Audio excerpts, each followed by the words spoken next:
Hi everyone, it's Ashley here. I believe this is our last discussion, if I'm correct, or if not, I need to double check. But if it is, yay! And if it's not, see you next week. Okay, so I'm just gonna go over really quick this week's discussion. We just kind of had to look at the different ways of how to evaluate a program and implementing the data and what characteristics are effective and what's not. It was a lot of questions in this one, and discuss strategies and ways that we could use this to evaluate the data and how could it be obtained in our school and how difficult and challenging would it be. Okay, so the first one would be the importance of using evaluation data in your comprehensive guided counseling program. The importance of it. So the importance of being able to take the time to implement data when we're creating and evaluating our counseling program is because it provides us with accurate and timely results. I did mention it in question 5, but I'll just kind of brush on it. I mentioned that it would be good to have not only an end of year evaluation of your program, but a beginning and middle of your evaluation, because with that you don't wait to the end when the school year is already done and the kids go home, and because next school year is going to be a different school year and it's going to bring different challenges and different adjustments that are needed. So not every school year is the same because the students grow and they develop and they go through changes and stuff like that. So I think that implementing more evaluations in your program would probably be good, and also I would make them probably not too long and lengthy, just kind of stick to the basic points of it, but being able to the importance of it is you have your accurate and timely data and you're able to receive that feedback and modify and adjust what's needed in order to improve your program. The second question, what are the characteristics of an effective and ineffective evaluation procedures?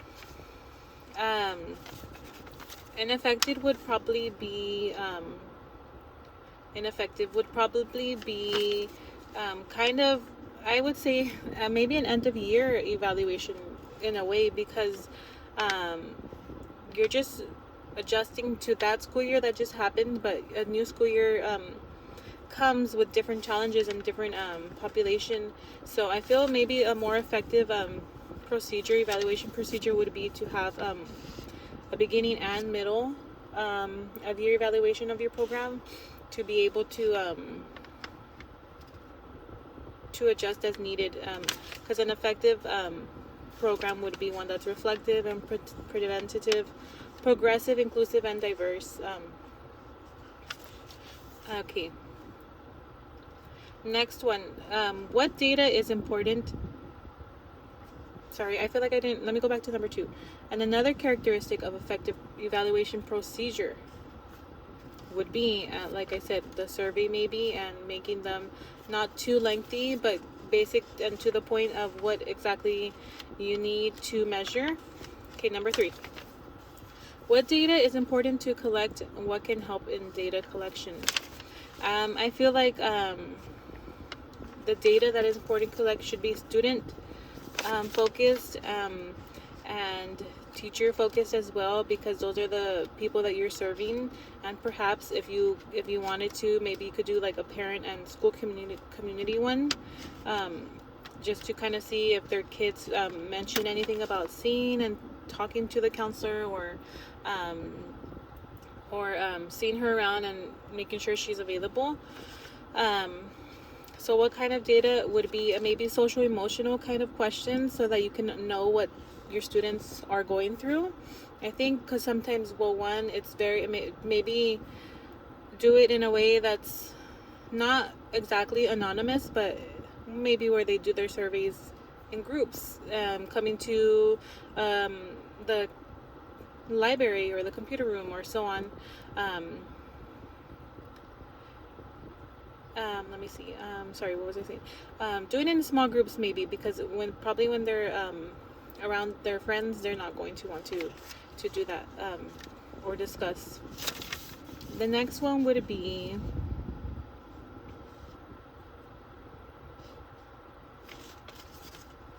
sorry, my mind started thinking of everything else I have to do and I froze. So what data is important to collect? I would think that social, emotional, academic, and also I feel maybe it would be good to input like an open response one with what they would like to see or how they would like any help and guidance in. Okay, and number 4, some I think also really quick is just maybe like a demographic study or things like that. For example, 2-parent household and 1-parent household and things like that. Maybe the students need some resources, and that can hold them back if they're not being in a safe home and not having food to eat or close to her, things like that. Okay.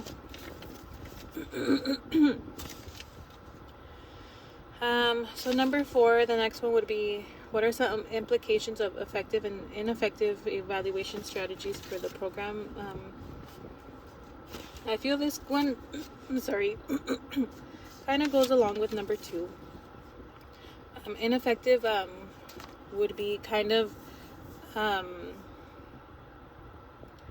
designing questionnaires or surveys or events where they're non-student focused and they're non-progressive and stagnant and it doesn't adapt, compared to an evaluation strategy, a survey, a family reaching out event would be things that are preventative and progressive and reflective, and it allows for the inclusiveness and diversity. And let me go to the next one. Number 5 would be discuss strategies, ways that this evaluation data could be obtained in your school. The way I've seen my counselor do it is she does the end of the year survey, but which I feel an end of the year survey, I feel like maybe it's simply just not enough. I feel maybe to be able to adjust to the students and what they need, you could do one in the beginning and in the middle. And also it would be nice to have kind of design questions or design small groups to find ways to meet the students' needs within that that strategy and ways to evaluate data. You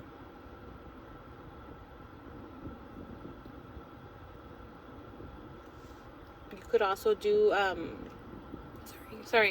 you could also do, I'm only thinking of a survey, but I'm also thinking that you could do like little events or little host little groups, maybe all the girls at once, and talk about self-confidence and things like that and what they struggle with, but within like maybe a Google form or a survey kind of thing, where it's kind of like they feel a little bit more comfortable compared when answering those uncomfortable questions with males in the room. And the last one, how difficult and challenging would it be to gather the data? One, it would just be time, because a lot in the elementary there's a lot of things that are going on all the time. So you have like your celebrations, your attendance celebration, a celebration for something, celebrating something all the time. And so maybe that's why I had mentioned just designing a short, effective evaluation system for kids to do in their homeroom or at the beginning of the day, when there's a little bit of free time, or not free time, but prioritizing that, and it's not lengthy and it's not long, but just, and you're not adding too much on the teacher's plate. You're just kind of saying, okay, get this done by the end of the week. All students have to do it. Or even take them to the computer lab and have them do it there. So I think that would just be the little bit challenging, is one, the time. The second one would be maybe teachers or staff who don't want to, the words comply, right, and do the evaluation data because because maybe they have a lot of things that they need to do, and that's, to them, that's their priority and that's more important.